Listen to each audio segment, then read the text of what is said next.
Hello everyone, thank you so much for clicking on this video. The fact that you are willing to sacrifice a few minutes out of your day to consume my content really does mean the world to me. I am not wearing my Tom Baker scarf today, but I realized I've got a huge collection of extravagant scarves and I want to show them off. So here you get super long brown scarf. But yes guys, today we're going to be talking about episode 6, the Interstellar Song Competition. And this was an episode that has been hyped up so much in the marketing. Every time you watch any of the trailers, a lot of the footage from this episode is present, and I can see why. This was definitely, I don't want to say a gimmick or a marketing gimmick, but like definitely a way to also build up hype and get viewers from Eurovision and everything like that to buy into the Doctor Who craze. So I was very nervous about it going in. I was worried it was going to be style over substance, and I was worried that everything would take a backseat to the fact that this is just super huge song competition. But I'm very grateful to say that everything I was worried about this episode having ended up not having. This was actually a story filled with heart and science fiction lovey-doveyness. What I mean by that is like they really lean into the science fiction elements of this episode, but we'll break that down later.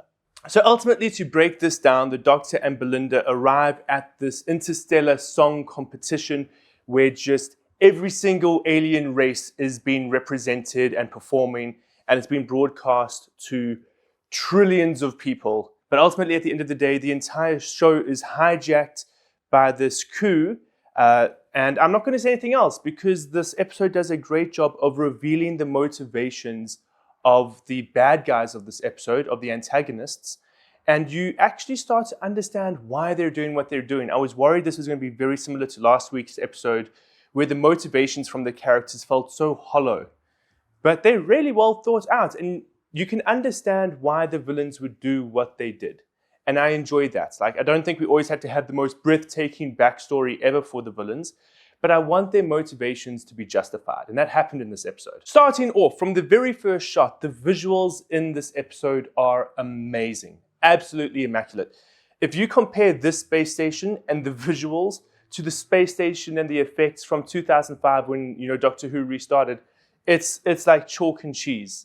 And I think that is a good place to compare because there are a lot of episodes that take place on space stations around Earth in season 1.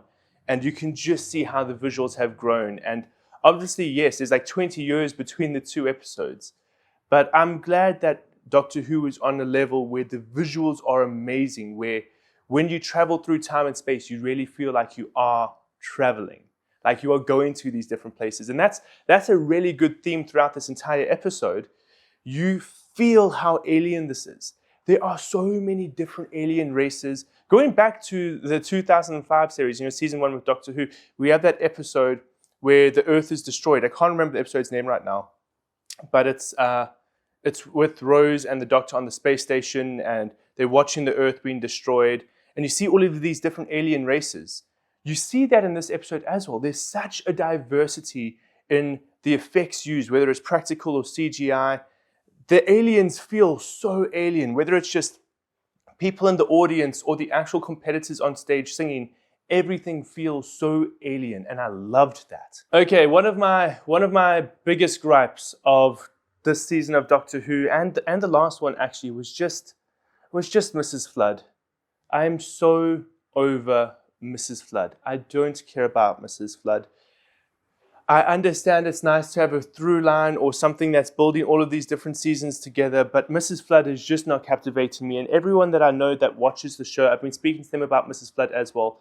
And 9 times out of 10, people don't care about Mrs. Flood either.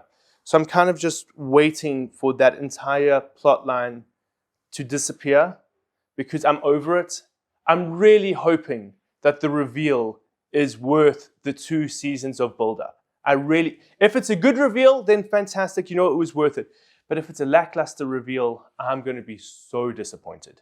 And then I have to be honest, this is probably one of the most brutal sequences in Doctor Who history, was when we just watched the entire live audience being sucked out of the space station. Yes, thankfully, happy ending, spoiler alert, no one dies, happy ending, everybody lives, Rose.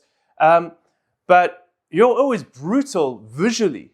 It was terrifying. It actually reminded me a lot of, I don't know if you guys ever watched the 1978 Superman with Christopher Reeves, but there's a sequence that almost happens in reverse where you see all of the Kryptonians falling into, like they're just falling into the abyss as Krypton is destroyed, and it's terrifying. And this kind of just happens the other way around because they're being sucked out.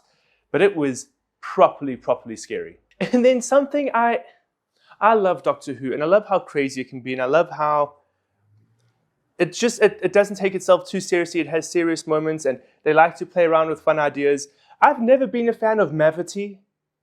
Like, the Doctor and Donna changing gravity to Mavity. You don't understand the Mavity of the situation. Like, funny joke. I was kind of hoping it just stayed in that episode, but we're getting it throughout the show now. If you like Mavity, you'll like this episode because they say that word a lot.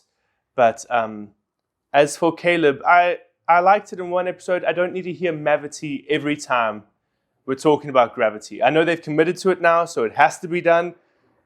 But it's one of the things I might not necessarily be happy about. When the Doctor got sucked up, firstly, the visuals in this episode were amazing. There were so many special effects shots in this episode. I think maybe more than anything this entire season. But obviously then the Doctor gets sucked out and he's stuck in the Mavity layer. And I thought this was going to be another Doctor Light episode, and I got so nervous, especially because the Doctor didn't exist in the previous episode. And if I had one critique about the previous season, it's that the Doctor really felt like he was absent from majority of it. So I was so happy to see the Doctor, breaking out of the ice and using a confetti cannon to get back to the space station. I loved that. That was awesome. It really showed a different side to the Doctor. But then we started seeing glimpses of an older woman, and I had a feeling I recognized her. And I was like, wait, is this the old lady from the David Tennant finale who does the whole hands down and then the Doctor shoots the thing? And then I was like, oh, but because they look the same, they have the same haircut, it's obviously not the same actress. And then every time her face appeared, I was like, no, but that's definitely not her. And then they reveal it at the end of the episode. So I'll talk to you about that then. But I loved that being a motivator for the Doctor to push through. And the Doctor's motivations in this episode, holy smokes. We see a dark side of the Doctor. Now, the last few episodes, we've really been seeing this darker side of the Doctor. It feels very similar to David Tennant, the first David Tennant. That darkness. But we're seeing it a lot with Ncuti Gatwa. And I want to know where they're going to go with this. Because as I've said in so many reviews, I love the Doctor being a symbol of hope. But I think you can tell a lot more interesting stories with the Doctor who's slowly starting to lose his way. I mean, we see the Doctor torture someone in this episode. He's acting out of revenge and anger. And there's this great line about revenge. Oh, I just dropped my phone and stuff is falling off the desk. There's this great line about revenge. Revenge is just an excuse. That's a great line. And I think the Doctor saying that and then acting out his anger, then revealing he was triggered by the death of every single Time Lord, that was his revenge. That was his excuse to just get angry. And so I love that we're seeing this darker side of the Doctor. I'm very excited to see what happens with it. I hope it's actually something that is, really brought to the forefront and it's not kind of just resolved in the background.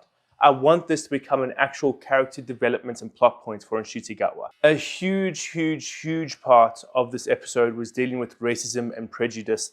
And that's become a big part of Ncuti Gatwa's era of Doctor Who as well. When you talk about Dot and Bubble, when you talk about the story in the story in the ship? The story, and that's not the right name. But the episode from last week with the barbershop, which dealt heavily with themes of racism. I'm really enjoying that we're tackling that with Ncuti Gatwa's Doctor, because you couldn't tackle that with any other Doctor beforehand. I'm glad we're actually getting to see that, because it really allows us to view racism in a new way. And that's what science fiction is for.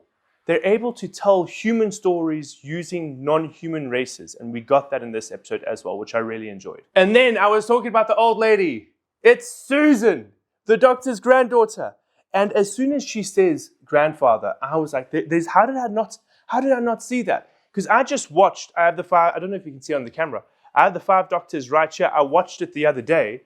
And I love, it's like, who doesn't want to see William Hartnell, Patrick Troughton, John Pertwee, Tom Baker, Peter Davison all on screen at once? You don't really see all of them on screen at once because Tom Baker was not there. But Susan was in that episode, and I love her character. And An Unearthly Child, I loved that story and being introduced. Like, please, if you haven't watched the very first episode of Doctor Who ever, the one from 1963, please go watch it, because the dynamics of the show are completely different to current Doctor Who. William Hartnell is this grumpy old man. His primary companion is his granddaughter, and 2 stowaways he doesn't want there. It's so different to the Doctor Who we get today. And I'm very excited to see that being brought back, especially because the relationship that Ncuti Gatwa is going to have with Susan, if this becomes an actual plot thread, is going to be completely different to the relationship that she had with William Hartnell. And on top of that, we've kind of been having this idea of Susan being, especially last season, near the end, the Empire of Death, with everyone thinking Susan was the anagram, the Doctor's granddaughter. So I am so ready for this Susan reveal, whatever it is. And then finally, this was a fantastic ending to the episode with the doors breaking open in an explosion. I can't wait to see how they resolve that in the next episode. I hope it is something that's big and like blows the Doctor and Belinda away, and not just this little thing that is kind of like, oh, that was scary. Okay, let's figure out what it was. If you're going to end an episode with flames flying at the camera, I want to see flames flying past the camera in the next episode. But guys, thank you so much for watching this review/reaction of the Doctor Who episode 6. If you did enjoy this video, please give it a like. Do not be afraid to subscribe to my YouTube channel. It really would mean the world to me. And I hope to see you guys again in the next video.